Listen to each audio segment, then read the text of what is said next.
The letter that arrived after the funeral, a Miss Marple mystery. Hi there, welcome back to Haunting Vales. Tonight's mystery begins when a letter arrives the day after a funeral. Its contents are brief but deeply unsettling, leading Miss Marple to suspect that the deceased left behind more than memories. They left behind a dangerous secret. Before we uncover the truth hidden inside the letter, don't forget to subscribe for more haunting Miss Marple mysteries on Haunting Vales. Chapter 1. The Letter That Shouldn't Exist. The church bells rang slowly across St. Mary Mead. Each note drifted through the cool autumn air before fading into silence. It was the morning of Mrs. Eleanor Ashcombe's funeral. The whole village seemed to move more quietly than usual. Curtains twitched behind cottage windows. Garden gates creaked open. Neighbors exchanged soft greetings, then fell silent again. Eleanor had been one of those dependable people who always appeared exactly where she was expected. Church every Sunday, tea with the neighbors every Wednesday, a warm smile for everyone. Her passing had left the village feeling oddly unsteady. Miss Marple arrived carrying her familiar knitting bag. She greeted a few old friends, then took her place near the back of the church.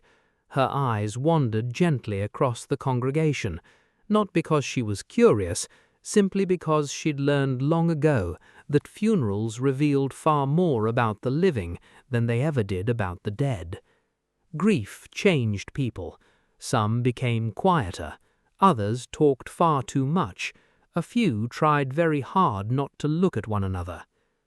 Inspector Harris stood near the church entrance, speaking in hushed tones with the village doctor.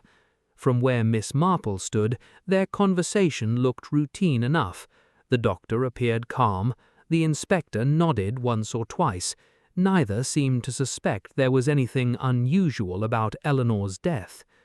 According to the certificate, her heart had simply failed during the night. Sad, unexpected, but natural. The service ended beneath a sky the color of old slate. Rain threatened but never quite arrived.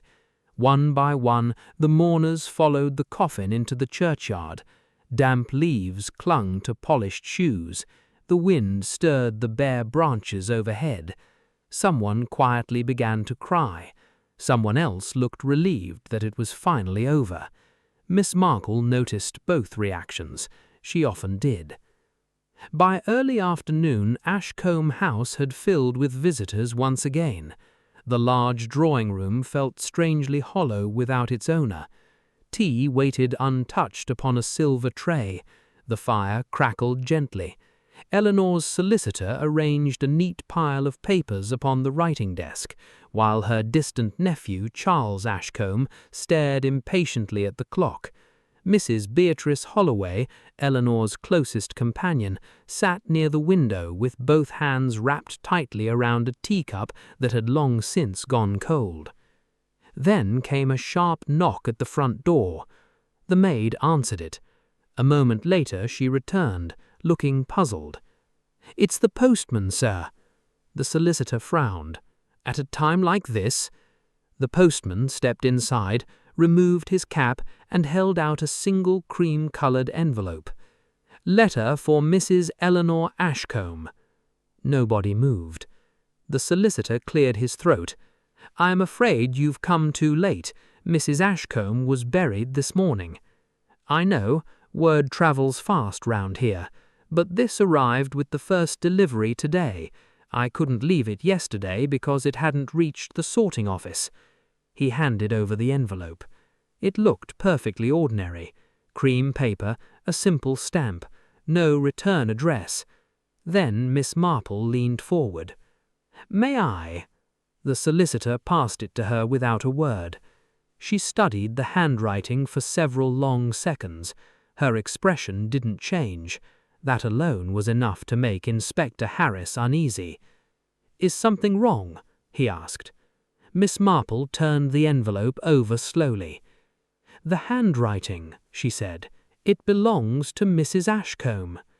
The room fell completely silent. Charles laughed nervously. "That's impossible." "Yes," replied Miss Marple. "It's exactly what makes it interesting."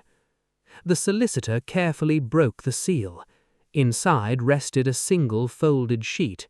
He unfolded it with trembling fingers and quietly read the first line. His face drained of color. "What does it say?" Inspector Harris asked. The solicitor swallowed hard before reading the words aloud. "If this letter has reached you, someone in this house murdered me." No one spoke. The fire continued to crackle. Outside, somewhere beyond the windows, a lone crow called across the empty gardens. Miss Marple slowly slipped her knitting needles back into her bag. "Well," she said softly, "it appears Mrs. Ashcombe has decided she isn't quite finished speaking." Chapter 2. The Letter's Silent Witness. Nobody spoke for several seconds after the solicitor finished reading the letter. The words seemed to linger in the room long after his voice had faded. Even the fire appeared quieter. Charles Ashcombe forced an uneasy smile and gave a short laugh that convinced no one. "There must be some sort of joke," he said. "My aunt had a lively imagination. Perhaps she wrote it years ago." Miss Marple looked at him over the rim of her spectacles. "No," she said calmly. "Mrs. Ashcombe wasn't a woman who enjoyed jokes of this sort. If she wrote those words, she expected them to be taken seriously." Inspector Harris stepped forward and gently took the letter from the solicitor. He read it twice, then a third time. It contained only that single sentence, nothing more. No names, no explanation, no clue about whom Eleanor feared. Just a quiet accusation that now hung over everyone inside Ashcombe House. "I think," the inspector said at last, "it would be wise if nobody left the house until I've asked a few questions." Charles sighed heavily. "This is absurd." "It may well be," replied Harris. "We'll find out soon enough." Miss Marple remained silent. She wasn't looking at the letter any longer. She was watching the people. That had always been far more useful. Charles kept smoothing the sleeve of his coat, though there wasn't a wrinkle upon it. Mrs. Beatrice Holloway held her teacup so tightly her knuckles had turned white. The maid stood near the doorway, her eyes fixed firmly on the floor. The gardener, called in from outside, looked bewildered rather than frightened. People often believed fear looked the same in everyone. It never did. Inspector Harris began with simple questions. Where had each person been on the evening before Eleanor died? Had anyone noticed anything unusual? Had Mrs. Ashcombe seemed worried? The answers arrived politely enough. Charles claimed he'd gone straight to the village inn after supper and hadn't returned until late. Beatrice insisted she had spent the evening reading in her own room. The maid said she'd prepared Eleanor's bedtime tea shortly after 9, then retired downstairs. The gardener hadn't entered the house at all. Nothing fitted together. Nothing fell apart either. Miss Marple quietly wandered towards Eleanor's writing desk while the questioning continued. It was a handsome piece of oak, polished so carefully that the afternoon light shone across its surface. Everything upon it had been arranged with remarkable care. Bills tied neatly with ribbon, a small calendar, a silver inkstand, several clean sheets of writing paper. Order, perfect order. She smiled faintly. Order was a curious thing. Some people created it because they liked tidiness. Others created it because they were hiding the one place where disorder had existed. Her eyes settled upon the blotting pad. Most people ignored blotting paper. Once the ink had dried, it became little more than rubbish. Yet it remembered every letter that had been written upon the page above it. Not clearly, only faintly, like an echo. Miss Marple lifted it towards the window. The late afternoon light passed through the paper. There, faint impressions, backwards. She couldn't read every word, but several stood out. If anything should happen. Another line, don't trust. Then a name, Beatrice. Miss Marple lowered the sheet without saying a word. Interesting. Very interesting. She crossed the room and gently addressed Mrs. Holloway. My dear, forgive an old woman's curiosity. When did you last see Mrs. Ashcombe alive? Beatrice hesitated. After dinner. Only after dinner? Yes. You didn't visit her study later? No. Miss Marple gave a pleasant little nod, as though entirely satisfied. The maid suddenly looked up. I'm sorry, I don't think that's quite right. Every head turned. Beatrice's face stiffened. The maid swallowed nervously. I wasn't listening, truly I wasn't, but I came upstairs to collect the empty tray. I saw Mrs. Holloway leaving the study. It was nearly 10:30. Beatrice's fingers tightened around the teacup. I'd forgotten. Forgotten? Inspector Harris asked. I couldn't sleep. Eleanor often lent me books. I thought I'd borrow one. Miss Marple tilted her head. Without asking her? Beatrice looked away. I didn't want to wake her. Silence settled again. Inspector Harris scribbled something into his notebook. Miss Marple didn't. She had noticed something else. The bookshelf beside Eleanor's chair contained dozens of well-read novels, yet none had been disturbed, not one empty space, not one missing volume. So Beatrice hadn't gone upstairs for a book, she'd gone looking for something else. Miss Marple returned to the writing desk. Her gaze drifted towards the waste-paper basket tucked neatly beneath it. Empty, far too empty. The maid noticed she was looking. I emptied it this morning. Before or after the funeral? Before. Did you happen to notice what was inside? The girl frowned as she searched her memory. Only torn paper, miss. Lots of tiny pieces. I thought Mrs. Ashcombe had changed her mind about writing something. Miss Marple smiled gently. Quite. She walked slowly towards the fireplace. Above the mantel stood several framed photographs. Eleanor as a young woman, Eleanor beside her late husband, Eleanor with Charles as a little boy. Dust covered every frame except one, the newest photograph. Someone had touched it recently. She lifted it carefully. Behind the frame lay a folded receipt from the village post office. Inspector Harris looked up. What have you found? Miss Marple handed him the faded slip. It appears Mrs. Ashcombe paid for registered post 3 days before she died. The inspector frowned. But no registered letter has been mentioned. Exactly. Charles shifted uneasily. It proves nothing. No, replied Miss Marple quietly. Not yet. Inspector Harris studied the receipt. Who was the letter sent to? The receipt doesn't say. Can we find out? Miss Marple looked towards the window where the evening sky had begun to darken. I believe we can. She paused. But I suspect we'll discover something even more curious first. The inspector raised an eyebrow. And what's that? Miss Marple folded her hands around her knitting bag. The person who feared this letter the most. Across the room, someone drew a slow, shaky breath.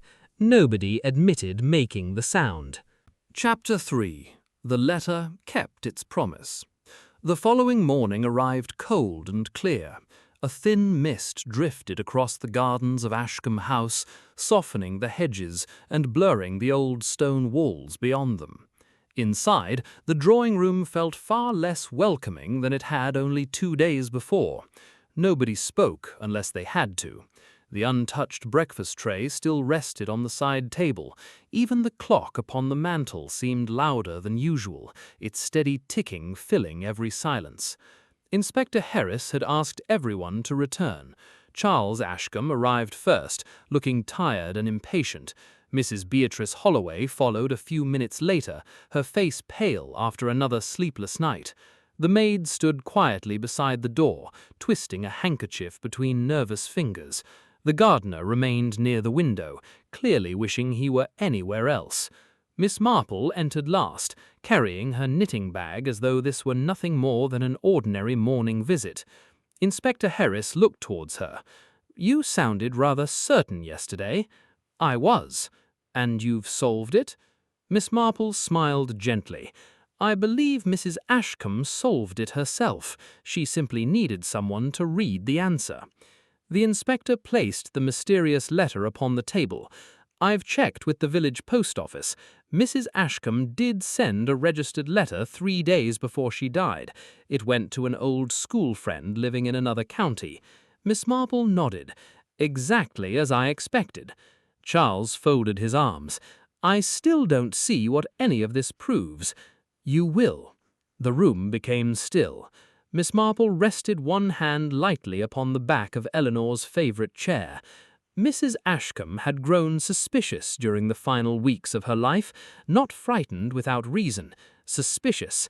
Small things had begun disappearing. Important papers were no longer where she'd left them. Someone had entered this study while she was asleep. At first she doubted herself, then she stopped doubting. She picked up the envelope once again. So she wrote this letter, a very clever letter. She sealed it, then sent it to a trusted friend with strict instructions. If she remained alive after a month, the letter was to be destroyed unopened. If she died unexpectedly, the friend was to post it back to Ashcombe House on the morning of the funeral. Inspector Harris slowly nodded. "So the letter wasn't posted by the killer?" "No. It was posted by the only person Mrs. Ashcombe still trusted."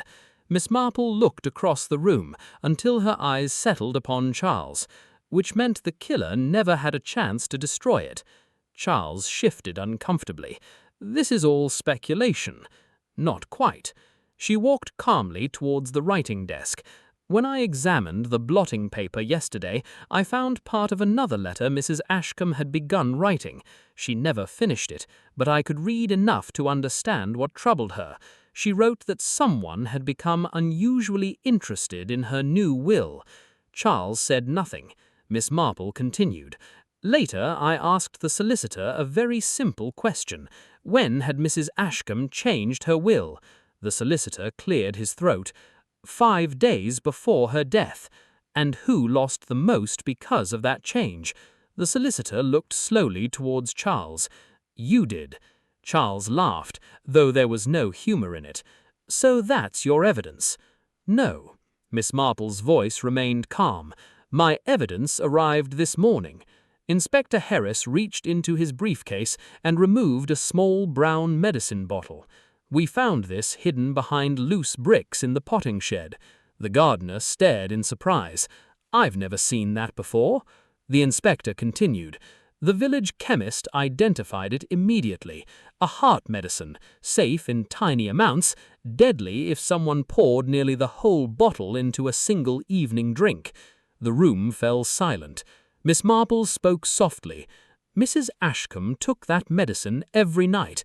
Only one person collected her prescription last week." Inspector Harris looked directly at Charles. "The chemist recognized you." Charles swallowed. His confidence had disappeared. He stared at the floor for several long moments before speaking. "I didn't mean—" He stopped, then shook his head. "No, that's a lie." Nobody interrupted him. "I knew she'd changed the will. I searched this house for days looking for the papers. Then she told me everything would go to charity instead of family. She said money shouldn't reward laziness." His voice cracked. "I lost my temper." The room remained silent except for the steady ticking of the old clock. "I poured the medicine into her cocoa. She drank it before bed. The doctor believed her heart had failed naturally. I thought it was over." He looked at the envelope lying on the table. "I never imagined she'd planned for something like this." "No," Miss Marple replied quietly. "Very few murderers ever do." Inspector Harris stepped forward and placed Charles under arrest. This time there was no protest, no attempt to escape.